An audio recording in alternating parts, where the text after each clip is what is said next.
La lógica. Definición. La lógica es una ciencia que estudia las estructuras del pensamiento. Perro, cuarta dimensión, ángel y es Napoleón ganó la batalla de Marengo, el derecho es el mínimo de moralidad exigible, 1.753 no es divisible por 19, lo que usted dice es imposible porque es una contradicción, x cuadrada es igual a y cuadrada, por lo tanto x es igual a y. Todas estas palabras o frases son expresiones de pensamientos que he pensado en este momento. Si prescindo, 1, del hecho de que soy yo quien los ha pensado, 2, de la actividad psíquica que fue necesaria para que estos pensamientos se diesen, 3, de las palabras o frases a que recurrí para expresarlos y que hubieran sido otras, si yo hubiese recurrido a otra lengua u otro sistema de signos, 4, de qué es lo que en cada caso he pensado, y 5, de aquello acerca de lo cual he pensado lo que he pensado, solo me quedan ciertas estructuras. Puedo observar entre esas estructuras algunas diferencias. Unas son más simples, otras más complejas y otras más complejas aún. Por ejemplo, lo que usted dice es imposible por lo que es una contradicción, o bien x cuadrada es igual a y cuadrada, por lo tanto x es igual a y. Cuando observo esas diferencias ya no entiendo a lo que en cada caso he pensado, sino a la forma que lo que he pensado representa o presenta.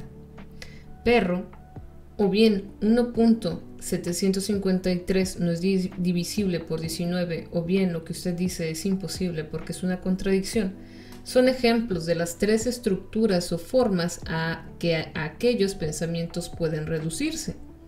De la primera digo que es un concepto, de la segunda que es un juicio, de la tercera que es un razonamiento. Puede observar más y distinguir en los juicios los casos en que digo que algo es tal o cual cosa, de los casos en que digo que algo no es tal o cual cosa. Sigo prescindiendo del contenido de mis pensamientos, para observar solo su forma, esquema o estructura. El estudio de esas formas o estructuras constituye el objeto de la lógica, y a Perro no interesa en cuanto es el pensamiento con que piensa un determinado animal, ni, por ejemplo, Napoleón ganó la batalla de Marengo como un pensamiento en que pienso un hecho histórico, o bien, ni x cuadrada es igual a y cuadrada, por lo tanto x es igual a y, como un pensamiento en que pienso el porqué de una igualdad entre dos cantidades indeterminadas. Todo eso es el contenido de mi pensamiento, es lo que pienso. Eso no constituye el objeto de la lógica, sino de las distintas ciencias particulares, la zoología, la historia, la matemática. Por eso decimos que la lógica estudia las estructuras del pensamiento. Hechas estas aclaraciones, puede decirse también que la lógica es la ciencia que estudia el pensamiento en cuanto tal, y también puede decirse más brevemente que la lógica estudia el pensamiento, aunque conviene aclarar que la lógica no estudia qué es el pensamiento, sino cómo es, qué formas o estructuras tiene. 2. La lógica y las ciencias. La lógica, como toda ciencia, está constituida por pensamientos, pero la lógica es un sistema de pensamientos acerca de los pensamientos. El pensamiento lógico es, podemos decir, un pensamiento en segundo grado. El objeto de su estudio es el pensamiento. Ese objeto no es un objeto más entre los muchos que las ciencias estudian. Cada una de las ciencias tiene un objeto propio, pero aunque todas las ciencias deben forzosamente recurrir al pensamiento, ninguna de ellas lo estudia. La lógica como ciencia del pensamiento estudia aquello a lo que todas las demás ciencias recurren sin estudiarlo, el pensamiento. En este sentido, la lógica puede ser considerada ciencia de las ciencias. En cuanto no es una estructura, todo pensamiento es la unidad de la multiplicidad. Napoleón ganó la batalla de Marengo es un pensamiento en el que puedo distinguir varios pensamientos. Napoleón ganó, etc. Otro ejemplo, lo que usted dice es imposible porque es una contradicción. También es un pensamiento en el que puedo distinguir varios pensamientos. Y Napoleón, a pesar de ser una aparente simplicidad, es igualmente una estructura compleja. Es un pensamiento en el que puedo distinguir, analizándolo, muchos pensamientos. Cuando pienso en Napoleón, tengo una síntesis. Cualquier estructura es una relación entre un todo y sus elementos. La lógica, que estudia la estructura del pensamiento, es ciencia de relaciones. Pensar es establecer relaciones. Una relación establecida es un pensamiento. Todas las ciencias se proponen establecer relaciones entre los objetos que cada una de ellas estudia. La historia entre ciertos hechos, la química entre otros, la matemática entre ciertos entes. Las ciencias establecen relaciones, pero la lógica estudia las relaciones mismas. Hay, por eso, además una lógica general, una lógica de cada una de las ciencias en cuanto a cada una de ellas establece cierto tipo de relaciones. Hay, en otras palabras, además de una lógica como ciencia de la estructura del pensamiento, una lógica como ciencia de las estructuras especiales del pensamiento de cada ciencia. Las formas del pensamiento matemático no son las mismas que las del pensamiento histórico. El estudio de esas formas especiales de pensamiento es también objeto de la lógica. Hay una lógica llamada formal, que estudia las estructuras fundamentales de los pensamientos, y una lógica llamada aplicada, que estudia las estructuras de los pensamientos científicos.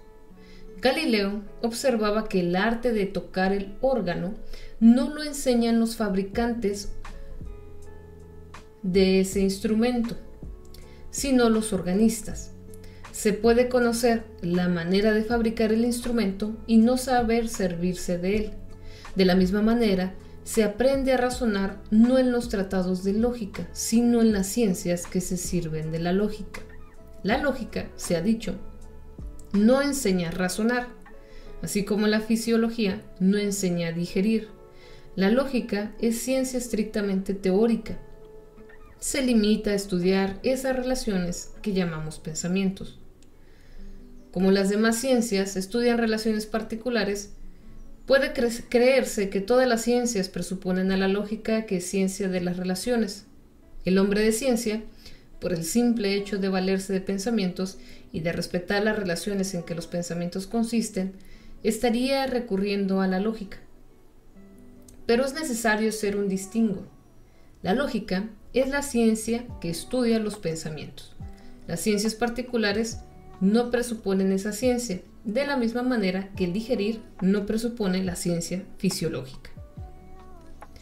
Ninguna ciencia presupone la ciencia de la lógica. Lo que toda ciencia presupone es el hecho lógico. La lógica es la ciencia que estudia el pensamiento.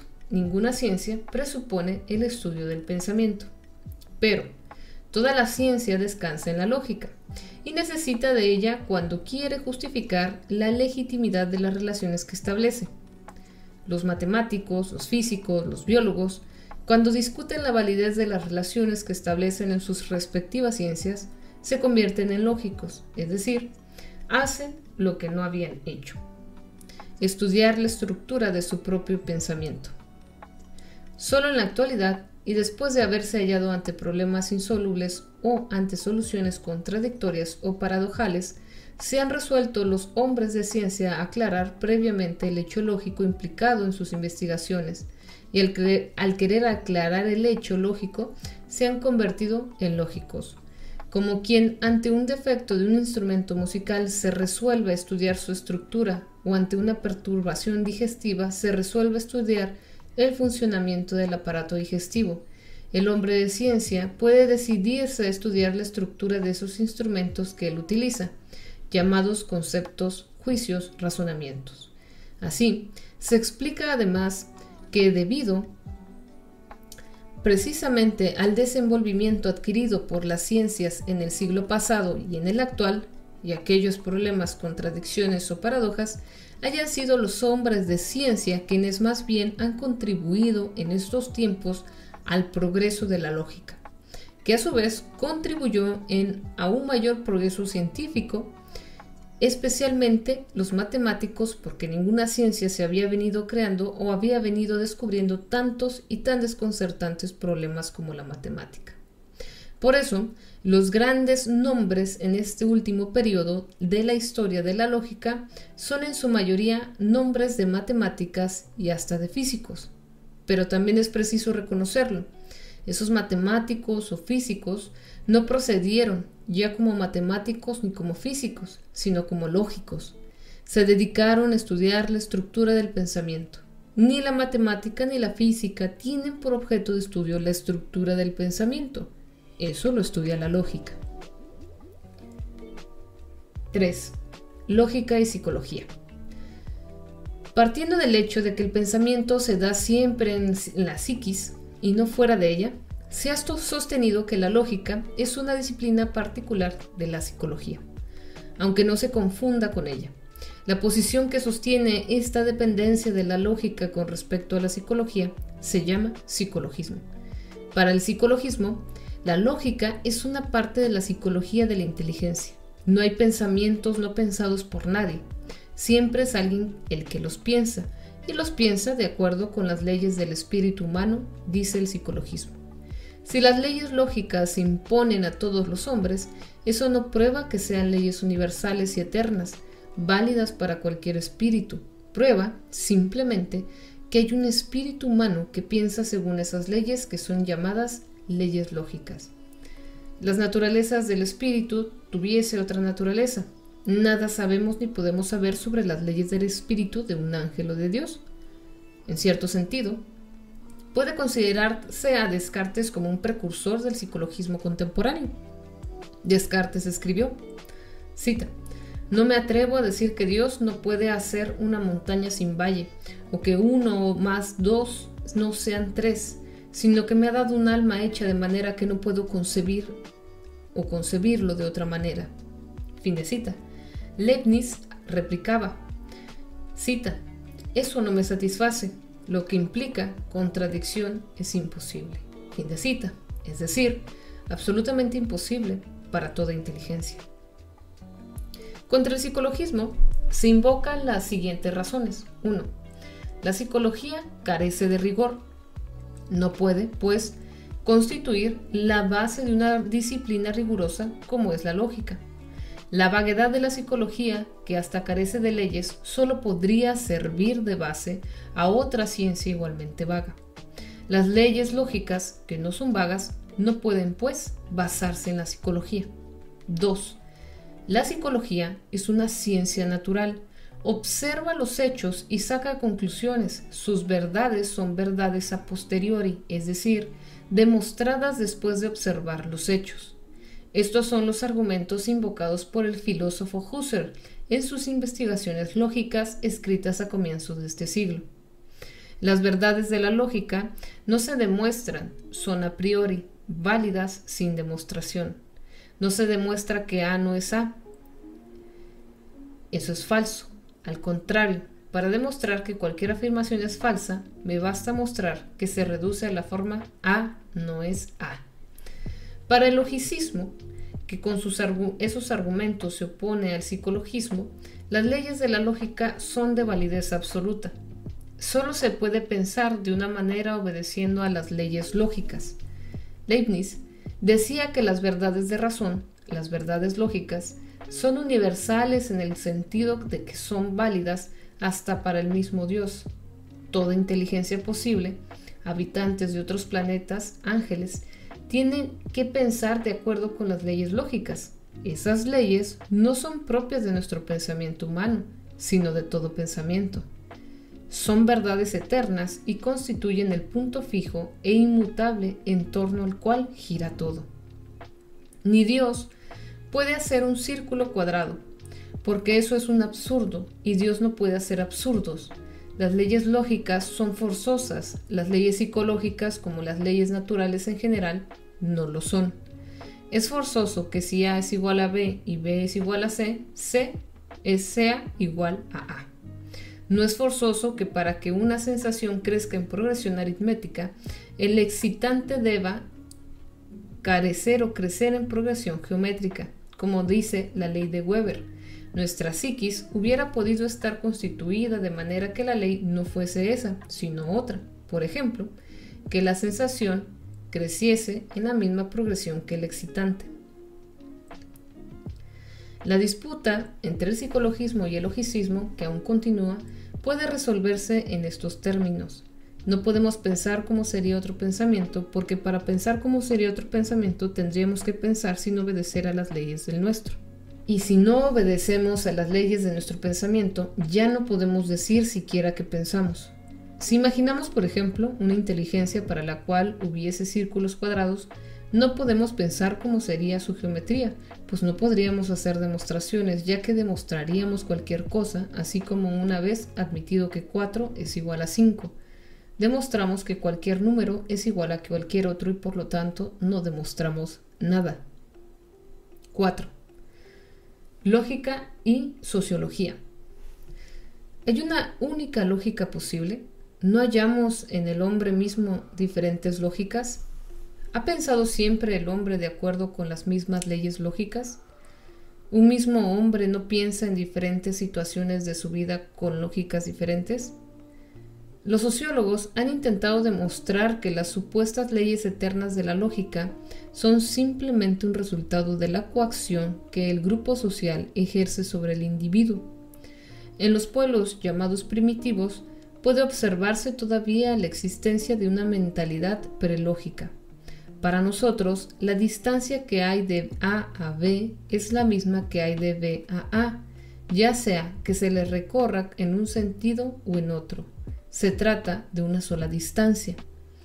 Pero para algunos primitivos no es ilógico aceptar que así como hay dos sentidos pueden haber dos distancias, una mayor que la otra. De la misma manera, esa mentalidad prelógica admite que un hombre puede estar en dos lugares diferentes al mismo tiempo. Esa mentalidad prelógica tendría cierta semejanza con la mentalidad del hombre que sueña, para quien tampoco es ilógico que algo sea lo que es y al mismo tiempo sea otra cosa, que esa persona con quien sueña sea el amigo X y al mismo tiempo el enemigo Y. Para esa mentalidad del primitivo, como para la del hombre que sueña, las leyes lógicas pueden no regir, quedar suspendidas, sin que eso resulte extraño y hasta sin que siquiera se advierta esa suspensión.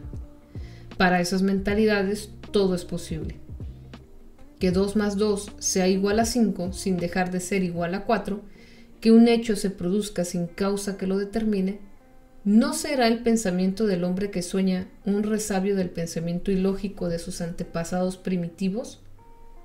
Nietzsche sostuvo algo semejante a eso último. El pensamiento y sus leyes sostiene la corriente que podemos llamar sociologista, depende del grupo social.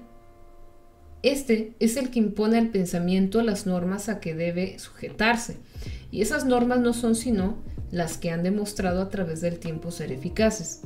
El grupo social, para mantener su cohesión, impone no solo tales o cuales ideas, sino también y principalmente las normas a que debe sujetarse el pensamiento individual.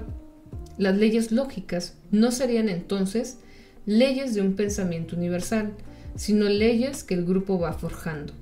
El hombre piensa de acuerdo con las leyes con que piensa, porque es integrante de un grupo y no porque haya leyes eternas del pensamiento abstracto. 5. Lógica y matemática. La matemática y la lógica son una sola disciplina. La matemática es un capítulo de la lógica y la lógica es un capítulo de la matemática. Esas tres posiciones han sido igualmente sostenidas en los últimos tiempos. Las tres coinciden en afirmar la afinidad entre lógica y matemática, señalada mucho antes por quienes advierte que en ambas disciplinas tienen carácter formal. Para sostener la imposibilidad de distinguir rigurosamente el campo de la lógica de la matemática, Bertrand Russell, autor con Whitehead de los Principios de Matemática en 1910, señalan una nueva época en la historia de la lógica. Insiste en estas coincidencias. Ni la lógica ni la matemática se refieren a nada, ni a cosas ni a propiedades de las cosas. La lógica tradicional recurre a expresiones como todos los hombres son mortales. Sócrates es un hombre, por lo tanto Sócrates es mortal. Pero ni Sócrates, ni los hombres, ni su inmortalidad le interesan. Lo que interesa es mostrar cierta relación forzosa. En vez de Sócrates puede decir y es mejor X, y en vez de hombres A, y en vez de mortales B.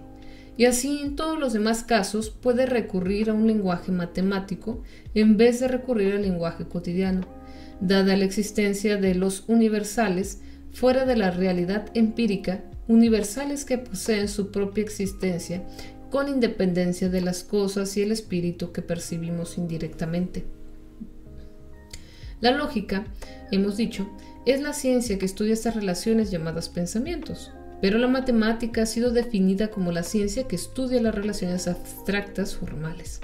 La matemática no se refiere a ningún objeto cuando dice, por ejemplo, A más B es igual a C. Prescinde de toda referencia a las cosas y estudia solo relaciones. Las otras ciencias estudian también relaciones, pero sin prescindir de la naturaleza de los términos relacionados, igualmente la física, la química, la biología, etc. La única diferencia entre lógica y matemática parece residir en que la lógica estudia los pensamientos investigando su estructura y considerándolos como objetos. La matemática, en cambio, estudiaría las relaciones mismas, prescindiendo del pensamiento y considerando que esas relaciones no se refieren a nada. Extremada esa concepción de la matemática, obliga a sostener que la matemática estudia simples signos o garabatos trazados sobre el papel o la pizarra que no significan nada, a lo cual contestó Frege que quien usa palabras o signos matemáticos pretende que significa algo y nadie espera que de signos vacíos surja algo provisto de significado. La matemática, por otra parte, no trabaja exclusivamente con formas vacías, aunque no solo es eso, es ciencia de las relaciones numéricas, se refiere a los números. Si prescinde hasta esa referencia y de toda referencia a objetos y estudia simplemente estructuras, entonces deja de ser matemática para convertirse en lógica. Pues la lógica no se refiere a los números ni a ninguno de los objetos de que ha venido hablando la matemática, pero se refiere sí a la estructura del pensamiento. Si la matemática estudia esa estructura, entonces deja de ser matemática para ser lógica. La confesión de ello está en los títulos de las obras mismas, escritas por quienes quieren reducir la lógica a la matemática. En esos títulos se habla corrientemente de lógica moderna, no de matemática moderna. Y es el mismo Bertrand Russell quien ha escrito dos trabajos titulados como Cómo llegar a ser un matemático y otro Cómo llegar a ser lógico, y no dio para la matemática la misma definición que para la lógica. Definió a la primera como arte de calcular y a la segunda como arte de inferir. El gran matemático y lógico Frege advirtió contra los peligros del aislamiento en que se hallaban y siguen hallándose filósofos y matemáticos. Los matemáticos, decía, en cuanto encuentran expresiones como concepto, juicio o relación, piensan en metafísica sunt. Y los filósofos, al ver una fórmula, exclaman matemática sunt. El antimatematismo de ciertos filósofos y el antimetafisismo de ciertos matemáticos en ciertos casos se debe únicamente a ese non leguntur, a ese no hay que leer, al que se refería Frege. El ejemplo de Leibniz, gran matemático y gran filósofo, basta para mostrar la posibilidad y hasta la necesidad de leer. Los matemáticos, celosos de la independencia de su disciplina, han llegado, sin embargo, en su actitud antimetafísica, a declarar: es necesario tener el coraje y hasta la presuntuosidad de decir que la única metafísica de las matemáticas son las matemáticas mismas, como ellas mismas son su propia técnica y su propia estética. Pero los matemáticos modernos, cuando hablan de metafísica, se refieren especialmente a la lógica tradicional y a sus problemas. Y precisamente, gracias a que se han venido refiriendo a esa lógica y esos problemas, y los han tenido en cuenta en sus investigaciones, se han podido producir el acercamiento debido al cual la lógica se ha hecho más matemática. Pero la matemática se ha hecho, a su vez, más lógica, como lo reconoce Bertrand Russell. 6. Lógica y gramática. Si decimos mañana serán jueves, Pedro son y Juan buenos, violamos las reglas sintácticas, y si decimos o llueve, por lo tanto todavía no son las dos, si estudio entonces las casas serán bonitas, violamos las reglas del razonamiento. En el primer caso, las reglas violadas son las que rigen la formación de las oraciones. En el segundo, las que rigen el paso de una oración a otra. La única tarea propia de la filosofía, sostienen algunos lógicos contemporáneos, consiste en estudiar las reglas de la formación y las de transformación de las oraciones, o sea, cómo se puede pensar o pasar de una oración a otra. El estudio de las reglas de formación de las oraciones corresponde a la gramática, el de las reglas de su transformación a la lógica. Pero, agregan, la diferencia entre la gramática y la lógica no es fundamental. Que podamos o no pasar de una oración a otra que sea consecuencia directa de la primera, eso depende exclusivamente de la forma sintáctica de las oraciones. La sintaxis lógica es el estudio de las reglas tanto de la formación como de la transformación de las oraciones. La lógica no es sino análisis sintáctico. La lógica de una ciencia particular no es sino el análisis sintáctico del lenguaje de esa ciencia. ¿Qué oraciones se pueden formar? ¿De qué oraciones pueden obtenerse otras? Ese es el objeto de estudio de la lógica. Además, toda la filosofía se reduce a la lógica. Por eso, la función única de la lógica, o sea, de la filosofía, es de orden sintáctico. En la sintaxis lógica, las reglas no se refieren a los pensamientos considerados como actos de conciencia o como contenidos de esos actos, sino a las proposiciones consideradas como formaciones lingüísticas. La sintaxis lógica no es sino la matemática del lenguaje. Esta es la primera posición adoptada por Rudolf Carnap, coincidente con la de quienes hace algunas décadas constituyeron el llamado Círculo de Viena. Así como en la sintaxis gramatical no se tienen en cuenta el significado de las palabras, sostenía Carnap, tampoco en la sintaxis lógica debe tenérselo en cuenta. Lo único que interesa es la forma. Todo el sistema de la lógica debe ser construido de manera estrictamente formal. Su conclusión con respecto al problema de las relaciones entre lógica y gramática era la siguiente. Se supone comúnmente que la gramática y la lógica tienen caracteres totalmente diferentes. La gramática se referiría a las expresiones lingüísticas y la lógica al significado de los pensamientos o de las proposiciones. Fin de cita. Pero en oposición a eso, el desarrollo de la lógica moderna ha demostrado con claridad cada vez mayor que las reglas de la inferencia pueden ser expresadas de una manera puramente formal, esto es, sin ninguna referencia al significado.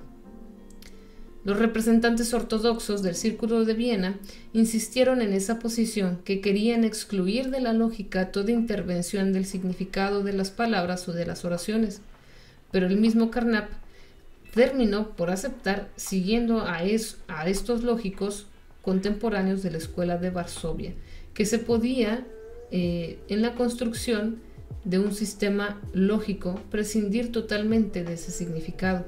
Reconocía así que entre la gramática y la lógica existe aquella diferencia fundamental que antes había negado. Para Carnap, la lógica, que es una ciencia estrictamente formal, no estudia ningún objeto. Es un sistema desprovisto de todo objeto, vacío de todo objeto, vacío de todo contenido. Esto implica una concepción estrecha de qué es un objeto. La lógica se refiere a algo, estudia algo. Ese algo que estudia, aunque se trate de simples formas vacías, es el objeto que la lógica estudia. La lógica tiene un objeto propio, que es de índole diferente al de las demás ciencias. Estudia relaciones y las relaciones son sus objetos, aunque esos objetos no sean las cosas del mundo físico. 7. Lógica y biología. Se ha intentado también mostrar la dependencia de lo lógico con respecto a lo biológico. Cuando hacemos un razonamiento y obtenemos una conclusión, de lo que se trata es de un hábito biológico. Todos comenzamos por razonar sin darnos cuenta de cómo razonamos, es decir, razonamos sin tener conciencia de que razonamos. Solo después nos detenemos a examinar cómo razonamos. y así aparece la lógica como ciencia. Pero el hecho lógico es un hábito, y como todos los hábitos, es un hecho biológico que se reduce a un comportamiento o forma de acción. Las relaciones que la lógica estudia son relaciones cuyas raíces está en la vida misma. También el instinto es lógica, una lógica orgánica fijada por la herencia.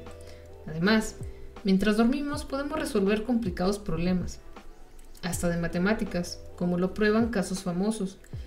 Cuando dormimos no tenemos pensamiento consciente y también podemos, estando despiertos, resolver complicados problemas sin necesidad del pensamiento consciente, como cuando nos trepamos a un tren en marcha. Lógica y física, número 8. La lógica es una ciencia natural y puede ser reducida a la física. Esta es otra concepción contemporánea que parece o merece ser señalada, no por su importancia, sino por mostrar que el ataque a la lógica como disciplina independiente y con leyes propias ha sido llevado desde casi todos los campos de la actividad científica. El matemático contemporáneo Honset define a la lógica como la física del objeto cualquiera. Cuando decimos, por ejemplo, que A no puede ser y no ser al mismo tiempo, lo que hacemos es prescindir de todas las cualidades de un objeto cualquiera, del hecho de que esté o no en tal o cual lugar y hasta de su existencia o inexistencia. A es simplemente un objeto, y lo que de A afirma la lógica está tomado de la física. A no puede ser y no ser, es una afirmación lógica. A no puede estar y a la vez presente y ausente, eso es una afirmación física.